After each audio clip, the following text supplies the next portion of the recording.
Hello, welcome back to Everlasting Summer and Miku's Day.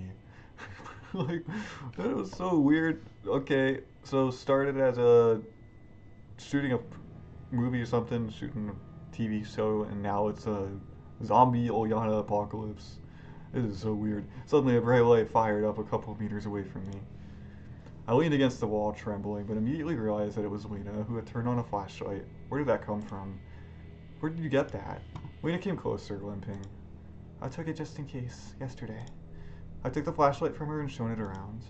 We were in some kind of tunnel. The walls were lined with wires. Unlit lamps were hanging from the ceiling. Where are we? I don't know. Looks like some kind of bomb shelter. I looked up and saw a pretty formidable hole, beyond which one could barely make out of the hallway of the old camp building. This is not at all what I was expecting for a Miku round. This is completely different. The floor had probably rotted with age, and we fell down here. At first glance, there was no way to climb back, too high, and there's nothing to grab. So what is there? Go further? I asked, not really expecting an answer. I don't know, but we'll have to check. I shone the flashlight ahead of us and took a few uncertain steps. My whole body was covered in bruises and scratches, but I could still walk. Ouch! Lena cried out behind me. What is it? I think I sprained my ankle. I was honestly expecting the next line to be something cliched, like, leave me behind, I'll only be a burden, but of course she could never say that. Okay, lean on me. I went over to Lena and offered her my shoulder. Soon enough, the stone walls gave way to wooden ones, and we ended up in some sort of a mine. Let's have a break, Masha begged. I carefully lowered Lena to the ground and sat down nearby. Is Lena gonna die too? I hope not. Well, at least those monsters are nowhere to be seen. But for how long? I sighed heavily and closed my eyes. What do you think is going on here? Masha's voice was trembling, but she still sounded more or less confident. Looks like she's so exhausted and devastated that there's just no strength left for her. Fear. I don't know, and honestly, I don't want to know. But we're gonna get out? Definitely. I couldn't see her face, but I was sure that she's smiling. Suddenly, the flashlight blinked and went out. I hit it with my palm several times. The mine's walls lit up with a dim light once again, and I immediately realized that something was wrong. Lena was nowhere to be found. No! Lena's disappeared, I whispered. What? Masha grabbed me by the sleeve and stared at the spot where Lena had been sitting a moment ago. What? How? But how? She started to cry quietly. We will die. We will definitely die. I also very much wanted to burst into tears. Darkness surrounded us all around, closing in. The flashlight was gradually dying, and with it, our chances of survival. Get up. Time to go. The battery will die soon. A couple of minutes later, we came to a fork. What? Is this some kind of labyrinth too? I hissed under my breath. Let's go back, maybe? No, no way. Masha pressed against me even harder. Where to then? I don't know. But we had to choose anyway, and I decided to go right. Soon we came to another fork. Where to now? Let's stick to the direction we chose before. We had been wandering for too long. We had neither strength nor will left to move on. I was so terribly thirsty, I was ready to lick the moisture from off the walls. Let's sit, just a bit. We can't, we must keep going. But just a minute, Masha begged in anguish. Fine, fine. She lowered her head onto my shoulder. The flashlight was blinking more and more often, so I decided to turn it off for now to save the battery. This is it. I don't know how much time passed. I desperately wanted to sleep. My eyes were closing by themselves. How did we first meet? That was so long ago. Do you remember? I asked in a whisper. What? Masha's voice was trembling. How we met? Yes. She tried to laugh but immediately began to cough. I will sleep for a while, okay? Just for a while, or you will sleep through the whole day again. Well, but you will wake me up? Of course. I kissed her and closed my eyes. Oblivion was getting closer, but I didn't care. I was transported back in time to that very day.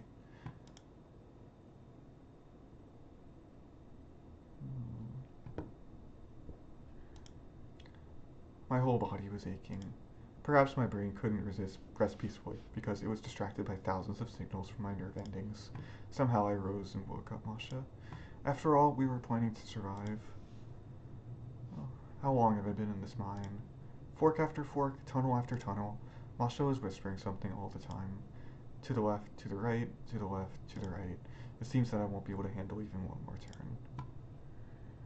But suddenly the flashlight highlighted a tight passage in the darkness, and soon we found ourselves in an open chamber. Look! Masha was pointing somewhere into the darkness. I flashed the light there and saw a neckerchief lying on the ground. This is not... No, let's go! At last we got out of the labyrinth and found ourselves in a small room.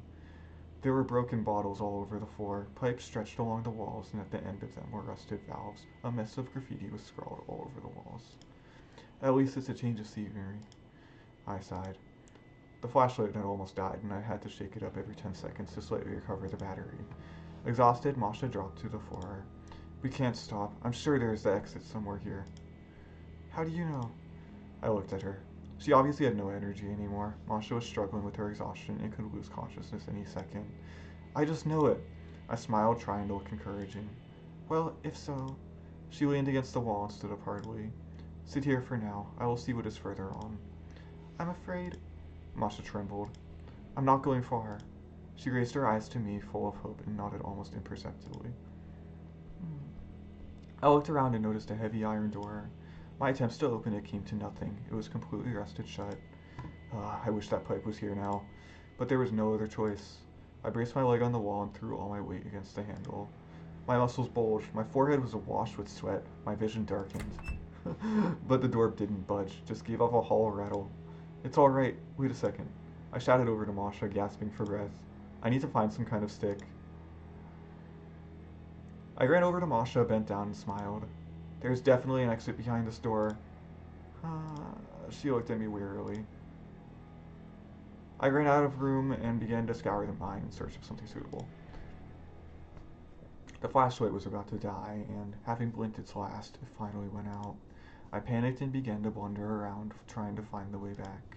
However, I kept running into walls and couldn't remember at all how I got here. Masha! Masha! I screamed, hoping that she would hear me. Suddenly a sound came out from behind me, a light appeared, and my shadow appeared on the ground, stretching far off into the darkness. I was rooted to the spot by fear. I heard a seemingly familiar voice. What's wrong, Semyon? Got lost? Oh, I slowly turned around and saw Lena holding a flaming torch in her hand. Her face was disfigured by an inhuman grin. I've come for you. This was the same Lena that I saw at the square last evening, the same as in Olga Dmitrieva's cabin. That was Lena, and at the same time, not Lena. This creature was more like those Olyanas. I'm coming for you. You, who are you? Is she a demon right now? So she was like possessed. She has a different voice. Would her voice be like really scary like this? I don't know. Would she squeeze out, or is it still her voice, her regular voice? It's Lena. Don't you recognize me? She burst into devilish laughter. Would it be like deeper and evil sounding? You completely forgot about me while having fun with them. Words stuck in my throat. It's alright, there's nobody left now, just the two of us. So you did everything? Bingo, not everything of course. For a second her face became guilty, but then she grinned again. Savia was first, she was always so annoying. She was Miss Reliability, diligent, hardworking, always everywhere, agreeing with everyone. Yuck, boy did she scream when I was tearing off her arms, huh? It's a pity you didn't get to see it all. Her mouth began to tremble, her saliva dropped out of it, and her eyes rolled up.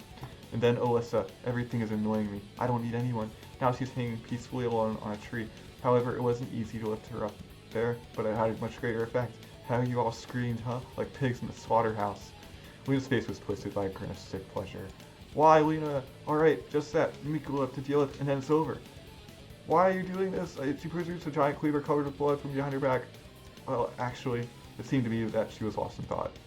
I don't know what that in the form of Ulyana was. Her and her other pioneers weren't killed by me. What does it really matter now? She took the torch and it flared out in a second. Wait here, I will be quick. Her devilish laughter came from behind me. That means she went after Masha. I must do something quickly, but I have absolutely no idea which way to run. The darkness completely disoriented me. Screw it. I ran the way I assumed Lena went. After only a short way, I painfully smashed into a wall. I turned around, trying to move slowly, but I stumbled over another obstacle, fell down, and screamed in pain.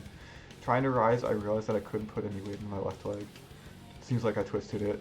I tried to crawl, but it worked out badly. The whole mine floor was covered with sharp stones, rusty rails, and broken boards. After only a short way, my arms were torn into bleeding pieces of meat, and my eyes couldn't be opened because of the dust and sand. I fumbled in my pockets and pulled out the matchbox. I tried to light a match with my shaking hands, but couldn't get them to light. Calm down, I muttered. At last, after the fifth try, the mind was lightened by a dim light. I quickly oriented myself and worked out which way I have to run. It seemed to me that only a few seconds passed before I found myself in the room where I left Masha. The last match went out, but I just had enough time to see Lena raising her cleaver above Masha. I rushed towards them, screaming, and dived forward.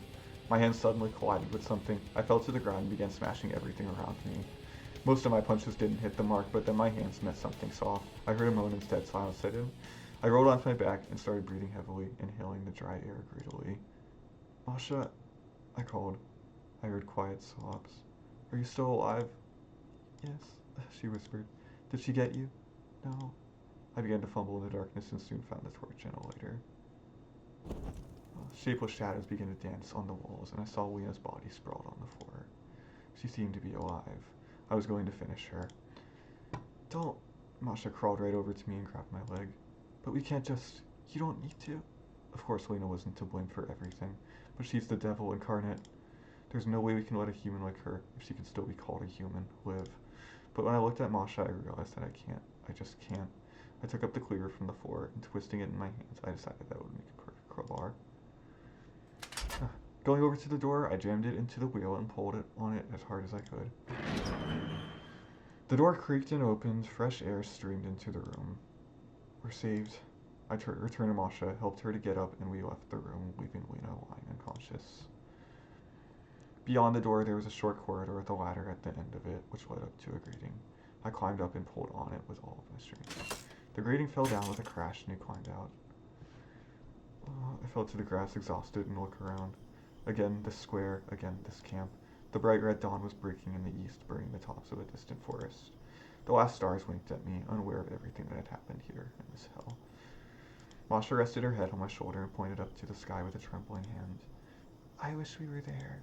Though we got out of dungeon, nothing is over. Crowds of zombie Olyanas are wandering through the camp. An insane Lena is lying underneath, and heaven knows how much more devilry we will encounter here. I really want to sleep. I didn't know how to answer her, because I don't know where to run, don't know where we can be safe. Don't know how to return to our world. Sleep. I patted Masha's head. Listen, this would make a great script for a film. She laughed out loud. I looked at her in horror. Masha was smiling, but her smile wasn't diabolical like that one of Lena's. It was pure, honest, maybe even childish. All her exhaustion had gone away and her eyes were shining with a cheerful spark. What happened to you? I could have heard her speak. Everything is fine. She lay down on my shoulder again. That was the last scene. Suddenly I felt my strength leaving me. My vision darkened. My consciousness began to float away somewhere. I was lying in silence and only the sound of Masha's breath could be heard. Not the grasshoppers chirping, like all of them had died at last, but only Masha's steady breathing and her smile.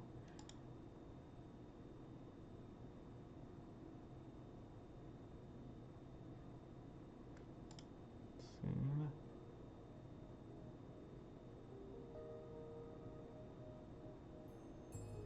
What? I struggled to open my eyes. Bright moonlight reflected on the water, cheerfully skipping on the waves. A light night breeze was blowing, and somewhere far away an owl was hooting. I looked at Masha, who peacefully slept nearby, covered by my shirt. What a dream. My mobile phone dimly showed the time. 3 a.m. We better go to bed, or tomorrow we'll go to the chat and it will wake us. I just decided to wake Masha up, but I suddenly noticed an open script and a pen next to her. I quickly went through several pages and was horrified. It was completely identical to what happened in my dream. Bile rose in my throat and my eyes darkened. Masha rolled over, opened her eyes, and looked at me. You awake? Did you write this? I asked, thick-tongued. Yes, what's wrong? I didn't know how to answer. I just couldn't understand what was going on. You were sleeping so cutely that I didn't want to wake you, and the grasshoppers were chirping so loudly, so I... She smiled. Wait, but we are here now. I mean, we're not pioneers, we're filming here and all that kind of stuff, aren't we? Yes, of course we are. Masha looked at me uncomprehendingly. Maybe I woke up, read what she wrote, and then fell asleep again? You're drenched with sweat. She fumbled in the pockets of the pioneer uniform lying next to her and gave me a handkerchief. A typical Russian handkerchief embroidered with colorful flowers. I took it and suddenly felt a surge of warmth, the same warmth you feel when someone dear to your heart gives you a present. Shall we go? Masha started getting dressed. Yes, let's go. I barely stood up and went down to the river. Cold water revived me, and then the dream stopped seeming so real. After all, it was just a dream, wasn't it? On our way back, Masha held my hand and chattered about everything nonstop. We came to the square. I hope those creatures will let me sleep at least tonight, she said thoughtfully. Who? The grasshoppers. Yes, that would be great. Well, I'll go. She looked at me keenly, turned around, and was about to leave. Wait. I grabbed her hand, pulled her towards me, and kissed her hard. Because sometimes a dream is just a dream, and reality is reality. Oh. Oh. Wait, it was all a dream? Really? All of that?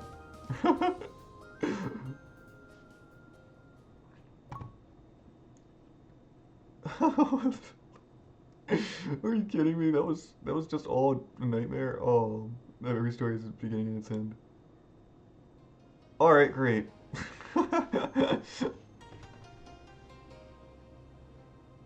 Nice.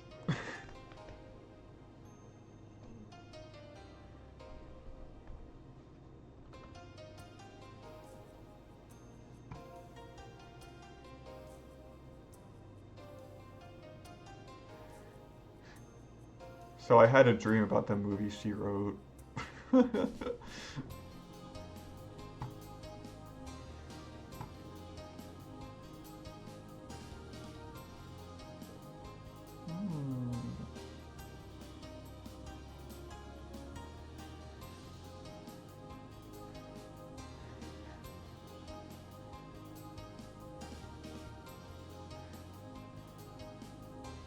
Is this what it's date like to date a writer of a horror movie?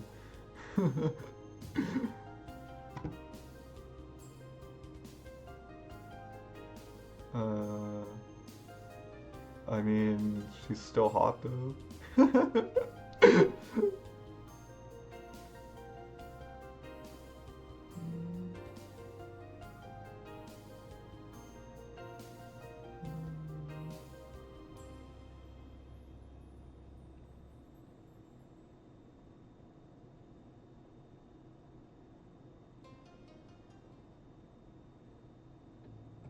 Alright, well, she's an interesting kind of girl.